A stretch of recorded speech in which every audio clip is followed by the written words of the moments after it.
सवेरे माला करती हूँ तो संसार की बहुत दिन भर का चिंतन चलता है, ये करना है ये करना है, और जब दिन भर काम करती हूँ तो भगवान का चिंतन चलता रहता है, आपका चिंतन चलता रहता है, गुरुदेव का पूरे समय तब याद आते रहते हैं। ये सभी को होता है।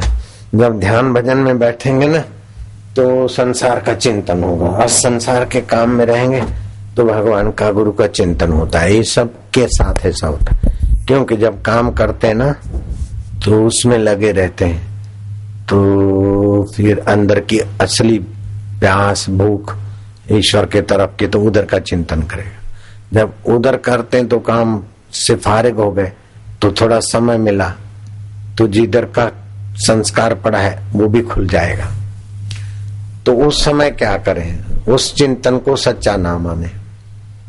भजन करते हैं तो संसार का चिंतन आता है, उसको सच्चा ना माने। अब लंबा श्वास लेके रोके, त्रिबंध करके, ओम शांति। संसार स्वप्न है, ये चिंतन अच्छा बुरा सब चित्त का है, ये चित्त के दोष आकर्षण है। मैं तो भी शांत हूं, फिर भी चिंतन चलेगा।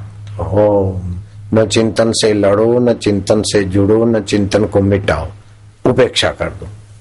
ओमकार का गुंजन करके शांत होते जाओ, फिर हो जाएगा, फिर शांत हो जाए। शयने शयने, धीरे धीरे, जैसे बालवत लाल्यते मनम, जैसे बच्चे को धीरे धीरे घुमा फिरा के पढ़ा लिखा के तैयार कर दिया जाता है, ऐसे मन को बार बार भगवत चिंतन, भगवत ध्यान, भगवत विश्रांति में लाया जाता है। इसलिए भगवान ने कहा ना, अभ्यासेन तु कौन्तेय वैरागेण गृह्यते। अभ्यास और वैराग्य से इस मन को धीरे धीरे ले आओ परमात्मा तत्व में। यतो यतो निश्चरति मनश्चंचलम अस्थिरम ततस्ततो नियमेव आत्मन्येव वशम नयेत।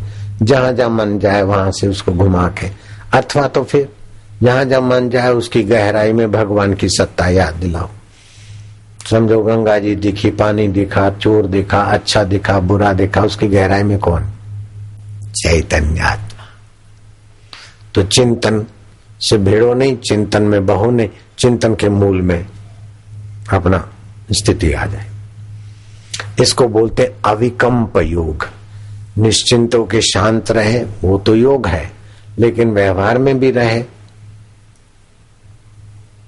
तो योग छूट गया। नहीं, व्यवहार में भी वो चिंतन, तो व्यवहार में भगवत चिंतन आता है तो अच्छा है, परमार्थ में संसार का चिंतन आता है तो संसार की गहराई में कौन है, तो वहां भी भगवत चिंतन हो जाएगा।